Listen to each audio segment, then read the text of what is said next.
September 1943.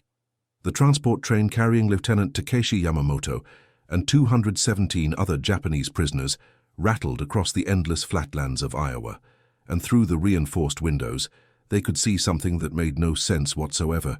Fields stretched to the horizon, heavy with corn taller than a man, wheat bending under its own abundance, and barns so large they could house entire villages.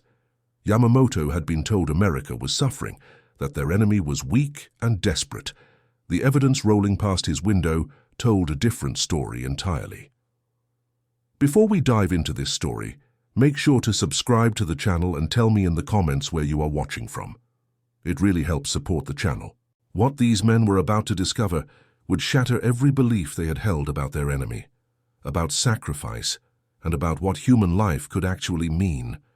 Their transformation would begin not with violence or propaganda, but with something far more powerful: 3 meals a day.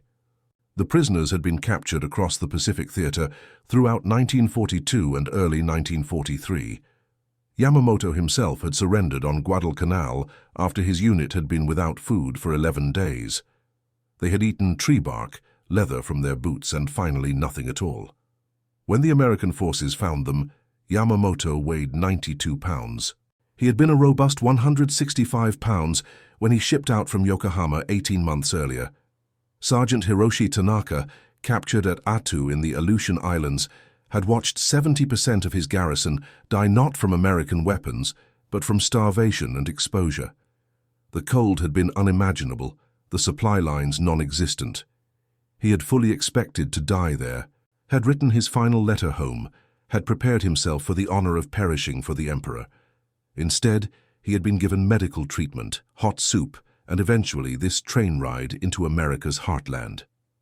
Corporal Kenji Watanabe remembered the propaganda broadcasts that had crackled through tinny speakers back at his training camp in Osaka. America was described as a nation of soft, lazy people who could not endure hardship, whose society was fracturing under the pressure of the conflict, whose people were already starving and cold. The photographs shown to recruits depicted American breadlines from the previous decade's economic depression, presented as current reality. Then the train arrived at Camp Algona in northern Iowa. The facility had been constructed specifically to house prisoners from the European and Pacific theaters, built with remarkable speed as part of America's industrial mobilization. It sprawled across acres of farmland, surrounded by a single fence that seemed almost decorative compared to the fortifications these men had expected. Guard towers stood at intervals, but the guards themselves appeared relaxed, even bored. What happened during processing violated everything these soldiers understood about capture and defeat. They were issued new clothing, not threadbare rags or stripped uniforms, but actual new garments. Trousers without holes, shirts that had never been worn, undergarments that were clean and intact, boots that fit properly and showed no signs of previous use. Yamamoto ran his fingers over the fabric of his shirt, feeling the strength of the weave, the quality of the stitching. This was better than his own military uniform had been, better than anything he had owned as a civilian in Japan. Then came the medical examinations. American doctors, actual physicians, examined each man thoroughly. They treated infections, dressed wounds, prescribed medications. They extracted rotten teeth and provided dental care. They x-rayed broken bones that had healed incorrectly and discussed surgical options. Tanaka had a shrapnel wound in his shoulder that had never properly closed. An American surgeon, speaking through an interpreter, explained the procedure to remove the fragments and repair the damage. The surgery was scheduled for the following week. That first evening, they were led to the mess hall. What Watanabe saw there would stay with him for the rest of his life. Long tables with actual chairs, not benches or floor mats, but individual chairs with backs. Metal trays, clean and dented from use but scrubbed until they gleamed. And then the food itself began to arrive. Potatoes, mountains of them, mashed with real butter that melted in golden pools. Roasted chicken, entire pieces with crispy skin and tender meat underneath. Fresh bread, still warm with more butter available for spreading. Green beans cooked with bits of pork. Milk, fresh and cold, in glasses that were filled to the top. And for dessert, cake, actual cake with frosting. Yamamoto stared at his tray and felt something crack inside his chest. This was more food than his entire family would see in a month back home. This was being served to prisoners, to defeated enemies, to men who had been trying to defeat these people just weeks ago. Private Ichiro Sato began to weep, quietly at first, then with shaking shoulders that he could not control. The man next to him reached out to steady him, but he was trembling too. All around the mess hall, Japanese soldiers were confronting a reality that made no sense within their understanding of the world. They had been taught that to be captured was the ultimate shame, that prisoners would be tortured and degraded, that death was infinitely preferable to the dishonor of surrender. They had been told America was weak, struggling, unable to feed its own people. They had believed that their cause was righteous, that their sacrifices meant something, that their emperor required their deaths. Instead, they were being fed like honored guests. The next morning brought another shock. Breakfast included eggs, real eggs, scrambled and plentiful, bacon that crackled with fat, toast with jam in small packets that each prisoner could take, hot coffee, bitter and strong, with sugar and cream available for those who wanted it. Yamamoto had not tasted sugar in 2 years. After breakfast, a camp administrator, a lieutenant colonel who spoke through interpreters, addressed the assembled prisoners. His message was translated carefully, and the translator seemed uncomfortable with some of the content, as if he could not quite believe he was conveying it correctly. The prisoners would be assigned to work details, the colonel explained, but the work would be voluntary and compensated. Those who chose to work would receive payment in scrip that could be used at the camp canteen. The canteen sold cigarettes, candy, personal items, and small luxuries. Prisoners who did not wish to work would not be punished or denied food, but would simply not receive the additional compensation. Work would include agricultural labor on nearby farms, maintenance within the camp itself, and light manufacturing. Hours would be limited to 8 per day, 6 days per week. Sunday would be a day of rest. Those who were injured or ill would not be required to work until cleared by medical staff. This was insane. This was how you treated employees, not prisoners. Tanaka leaned toward Yamamoto and whispered the question everyone was thinking: what is the trick? Where is the torture? When does the real treatment begin? But days passed, then weeks, and the treatment remained consistent. The work details departed each morning for the surrounding farms. Iowa was in the midst of a labor shortage, with so many young men overseas fighting the conflict that had taken these very prisoners. The farms desperately needed hands to bring in the harvest, and the government had determined that prisoner labor could fill this gap while keeping these men productively occupied. Watanabe found himself assigned to a farm owned by the Johnson family, about 15 miles from the camp. Elmer Johnson was a man in his late 50s, weathered by decades of farm work, with hands like tree roots and a face that revealed little. His son was somewhere in the Pacific, fighting the Japanese. Watanabe knew this because another prisoner who spoke better English had translated the brief, tense introduction. The first day, Johnson worked alongside them in silence, demonstrating what needed to be done with the corn harvest. He was neither cruel nor kind, simply focused on the work. When the sun reached its peak, his wife Martha emerged from the farmhouse carrying a large basket. She laid out lunch for the workers under the shade of an old oak tree. Sandwiches thick with meat and cheese, apples so crisp they cracked when bitten, cookies still warm from the oven, and cold lemonade that tasted like heaven after hours in the sun. She served the Japanese prisoners first, before her husband, with the same motions she would use for any guest. Watanabe could not comprehend this. Her son was fighting his people, might even be fighting his former comrades at this very moment, might be taken down by someone who wore the same uniform Watanabe had worn. Yet here she was, giving him cookies. Through broken English and gesture, he tried to ask why. Martha Johnson looked at him for a long moment, her eyes tired but clear. "Because you are here," she said simply. "Because you are hungry. Because that is what we do." Back at the camp, evening brought recreation time. There was a library with books in both English and Japanese, brought in by the Red Cross. There were organized sports, baseball games played between different barracks, volleyball nets set up in the yards. Men who had been soldiers, who had been taught that capture meant dishonor and death, were playing baseball with equipment provided by their captors. More shocking still was the mail. After proper vetting by censors, prisoners were allowed to write letters home and to receive letters from their families. The American Red Cross facilitated this through neutral countries, a process that took months but actually functioned. Yamamoto wrote to his wife, carefully composing sentences that he knew would be read by censors on both sides, trying to convey that he was alive and well without revealing anything that might sound like propaganda or betrayal. When her reply arrived 4 months later, he sat on his bunk and read it 17 times. She was alive. Their daughter was alive. They were hungry, yes, the shortages were severe, but they were surviving. She did not condemn him for being captured. She simply said she was grateful he was alive and prayed for his safe return. The canteen became a source of profound cognitive dissonance. Using the scrip earned from farm work, prisoners could purchase items that had become legendary luxuries in Japan. Chocolate bars, actual chocolate, sold for the equivalent of a few hours' work. Cigarettes, American cigarettes that burned smooth and even, were abundantly available. There were toothbrushes, soap that smelled of something other than lye, writing paper, pencils that did not break with every other word. Sato purchased a chocolate bar on his third visit to the canteen. He held it in his hands for nearly an hour, before unwrapping it, unable to quite believe it was real. When he finally bit into it, the sweetness was so intense he felt dizzy. He thought of his younger brother, who had never tasted chocolate, who probably never would, who might already be deceased on some distant battlefield. The guilt was overwhelming.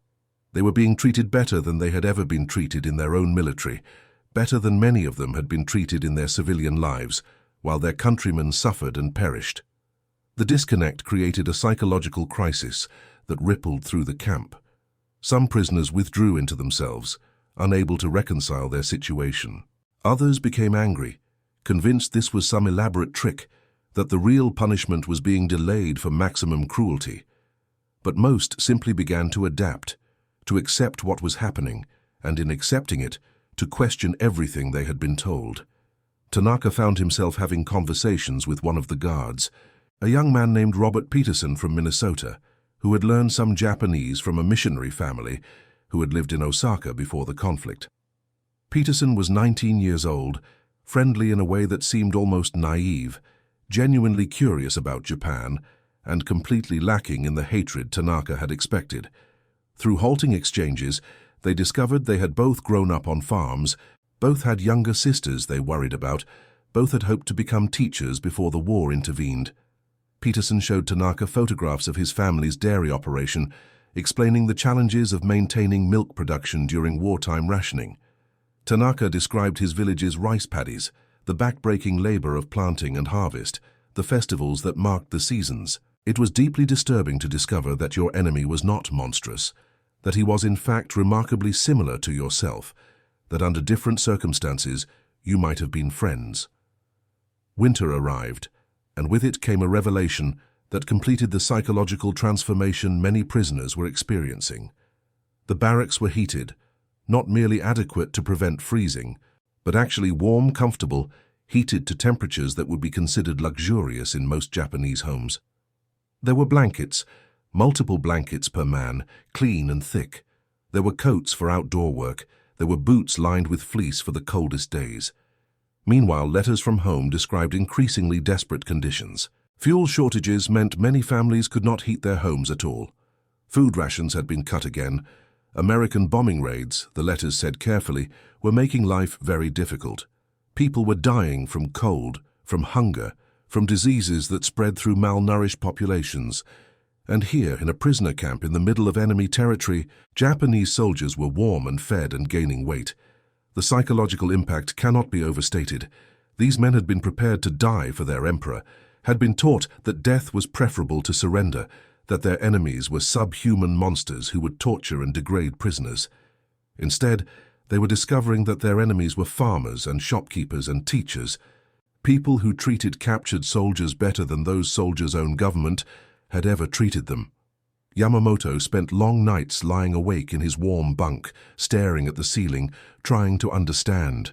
He thought about the propaganda, about the speeches, about the promises that had been made.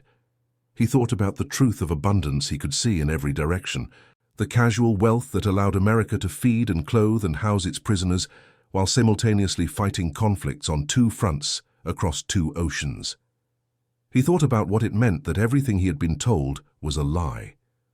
Christmas brought the final devastating proof. The camp organized a celebration, not mandatory, but available for those who wished to participate. There was a decorated tree, an absolutely massive pine that reached nearly to the ceiling of the recreation hall, covered in lights and ornaments. There was music, carols sung in English that sounded strange, but somehow familiar in their melodies. There were gifts, small packages wrapped in bright paper, distributed to every prisoner. Watanabe unwrapped his package to find a scarf, hand-knitted in red and white, clearly made by someone who had spent considerable time on it.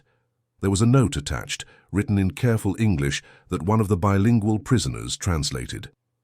A woman named Helen from the nearby town had made this scarf specifically for a prisoner at the camp, hoping it would provide warmth and some small comfort. She signed it with her name and "God bless you." An enemy civilian, a woman whose countrymen were dying fighting Japan, had spent hours knitting a scarf for a Japanese prisoner, had spent her own money on the yarn, had wrapped it carefully, had written a note of blessing. Watanabe sat on the floor of the recreation hall, holding that scarf, and understood that everything was broken. Every certainty he had held, every belief that had structured his world, every truth he had been willing to perish for, it was all shattered beyond repair. He was not alone. All around him, men were confronting the same realization. Sato was staring at a package of homemade cookies, his face blank with shock. Tanaka held a small wooden carving of a bird, clearly whittled by hand, attached to a note from a farmer who had hosted his work detail.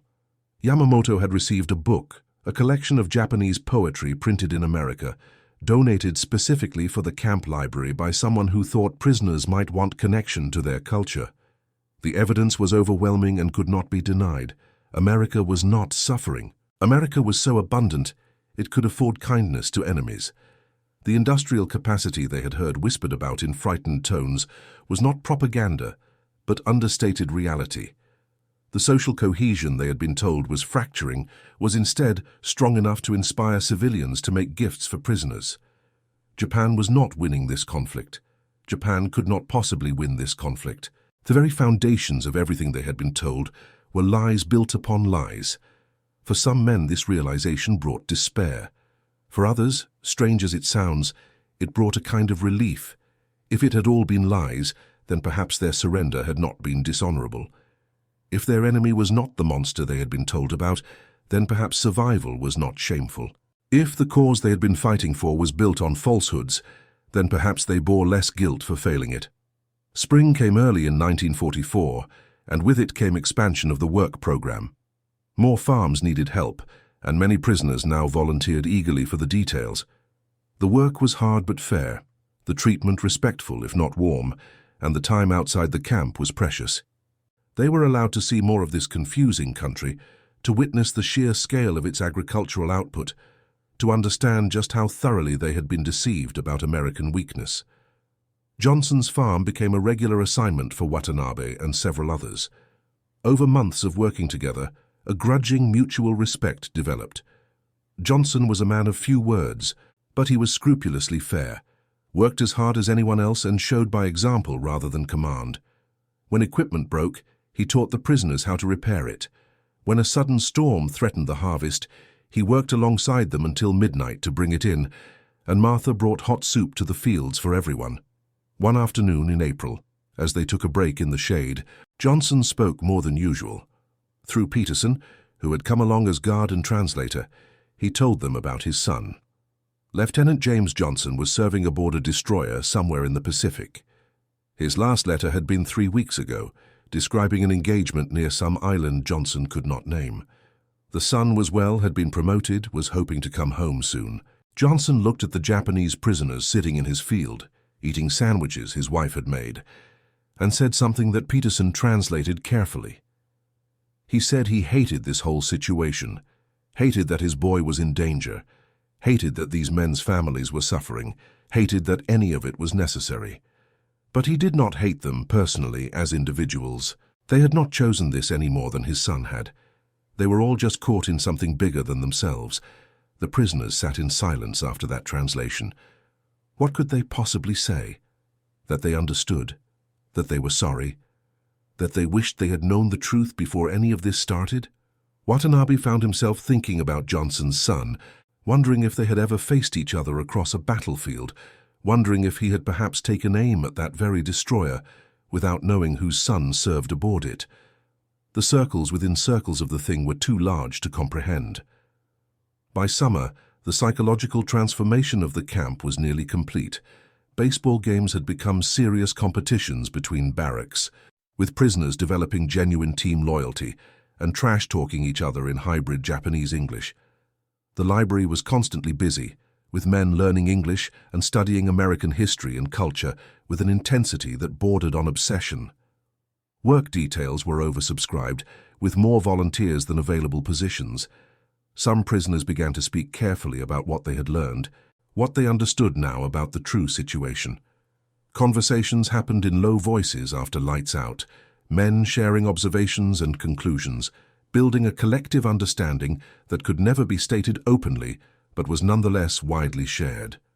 The conflict was lost, had always been lost from the moment Japan had attacked a nation with this kind of industrial capacity, this kind of resources, this kind of resilient social structure. All the courage and sacrifice and devotion to the emperor could not overcome the simple mathematics of production capacity. America could outfit its prisoners better than Japan could outfit its frontline troops.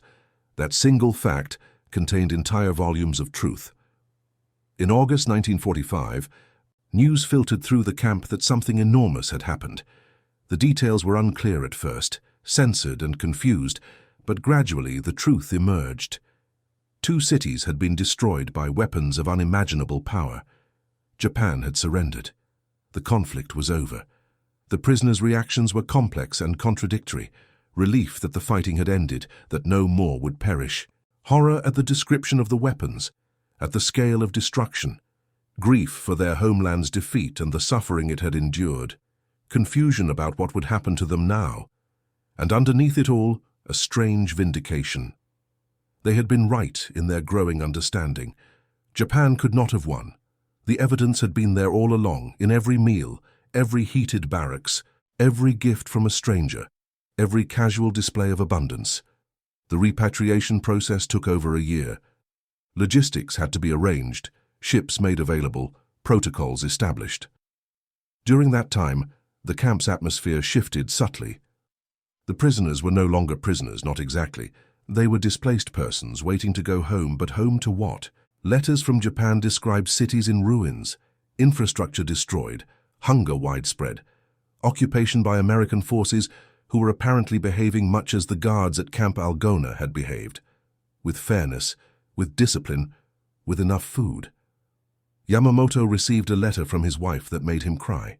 She said that American soldiers had given their daughter chocolate, had helped rebuild their neighborhood's water system, had established medical clinics.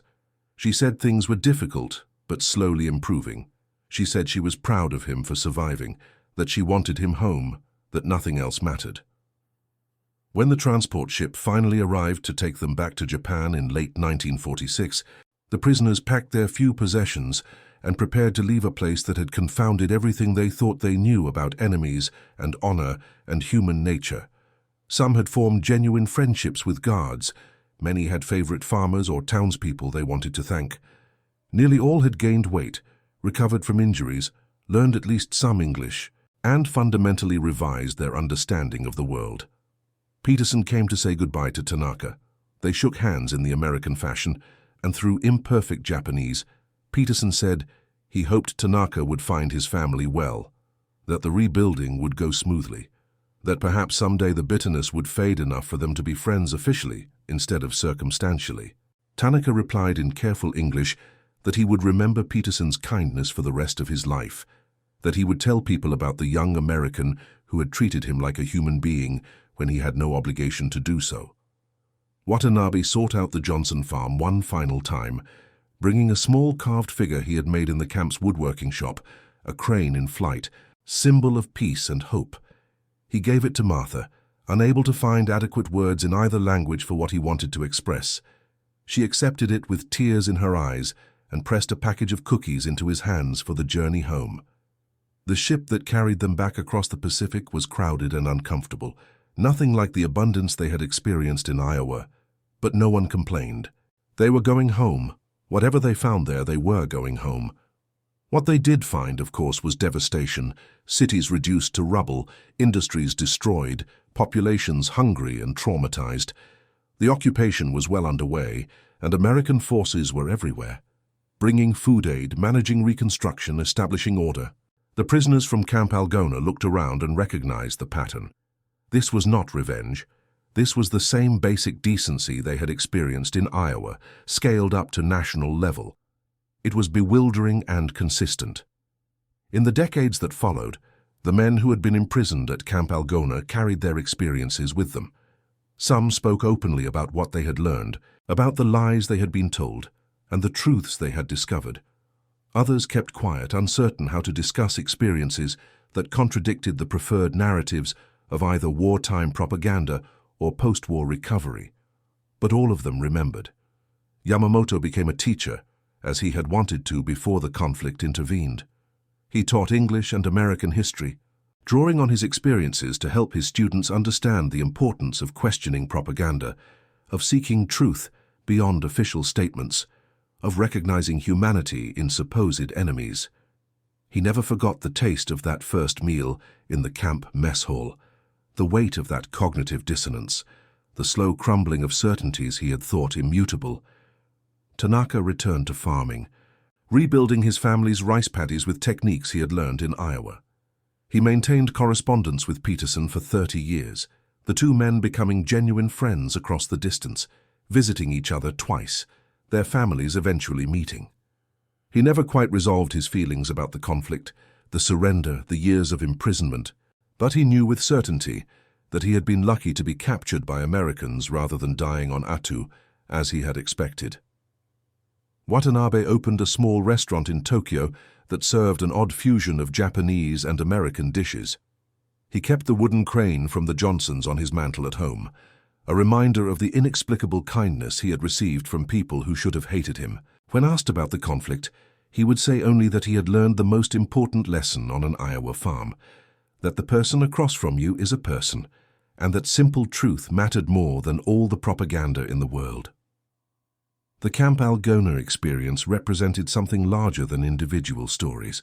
It demonstrated how treatment of prisoners reveals national character, how abundance creates space for mercy, how direct experience can shatter propaganda, and how unexpected kindness can transform understanding more powerfully than any re-education program could.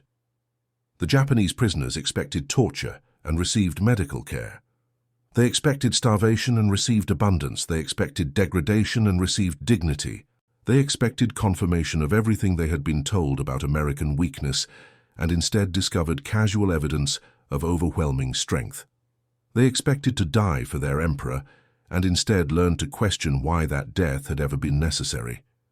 This was psychological warfare of the most profound kind, though not intentionally designed as such. America was not trying to break these men or convert them. America was simply being itself, extending to prisoners the same basic standards of treatment that its culture considered normal. That those standards seemed like impossible luxury to men from a militaristic society built on sacrifice and deprivation revealed more about the conflict's true nature than any battle ever could. The abundance was not fake. The kindness was not calculated. The 3 meals a day, the heated barracks, the medical care, the Christmas scarves, the payment for work, these were simply how America treated people, even enemies, even in the middle of an enormous conflict, even when its own citizens were making sacrifices for the conflict effort.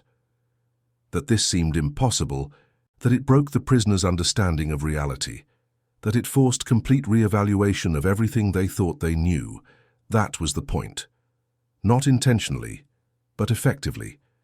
You cannot maintain belief in your own superiority when your enemy treats you better than your own leaders ever did. You cannot sustain faith in propaganda about enemy weakness when that enemy's prisoners eat better than your own frontline troops. You cannot hold on to the righteousness of your cause when simple decency from your captors makes you question everything. The men who returned to Japan from Camp Algona carried seeds of understanding that would influence the post-war transformation of Japanese society. They were among thousands who had similar experiences in camps across America, each group discovering the same basic truths, each individual going through similar processes of realization and transformation. These experiences contributed to the surprisingly smooth transition from bitter enemies to close allies, because on both sides there were people who had seen past the propaganda to the humans underneath. The Iowa farmers who employed these prisoners learned lessons too. They discovered that the enemy soldiers they had feared and hated were young men far from home, not so different from their own sons serving overseas. They learned that kindness was not weakness, that treating captives with dignity did not dishonor their own sacrifice. They learned that war creates artificial divisions between people who might otherwise have been friends. And perhaps most importantly, both sides learned that propaganda, no matter how pervasive or how forcefully delivered, cannot ultimately withstand direct experience of contrary truth. You can tell people that chocolate does not exist, but when they taste it, they know you lied. You can tell people that their enemies are monsters, but when those enemies treat them with unexpected decency, they understand the lie. You can build entire ideologies on falsehoods, but eventually reality asserts itself. Camp Algona stands as a monument to that assertion of reality. The site still exists, preserved as a museum and memorial. The barracks are gone, but the foundations remain, and markers tell the stories of the men who lived there and the community that surrounded them. Visitors can read letters, view photographs, examine artifacts, and try to understand what it meant for Japanese soldiers to discover that Iowa farmland was more abundant than they had ever imagined possible, that American civilians could be kind to enemies, that everything they had been told was fundamentally wrong. The lesson transcends that specific time and place. It speaks to the importance of direct human contact in overcoming dehumanizing propaganda. It demonstrates the power of consistent, decent treatment in changing minds more effectively than any re-education program.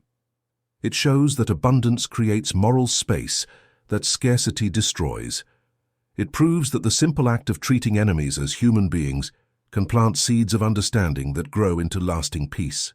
The Japanese prisoners of war in Iowa discovered that their normal was not normal at all, that what they had been taught to accept as inevitable sacrifice was actually unnecessary deprivation, that the strength they had been told to admire in their own system was actually weakness that crushed individuals in service of failed dreams.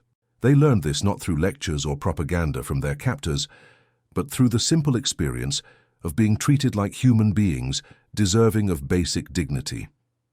That transformation, multiplied across thousands of prisoners, contributed to one of history's most remarkable shifts. Nations that had fought with absolute commitment became partners in rebuilding and eventual allies.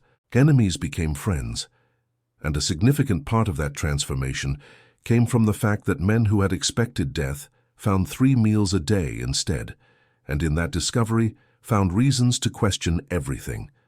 And that concludes our story. If you made it this far, please share your thoughts in the comments. What part of this historical account surprised you most? Do not forget to subscribe for more untold stories from World War II, and check out the video on screen for another incredible tale from history. Until next time.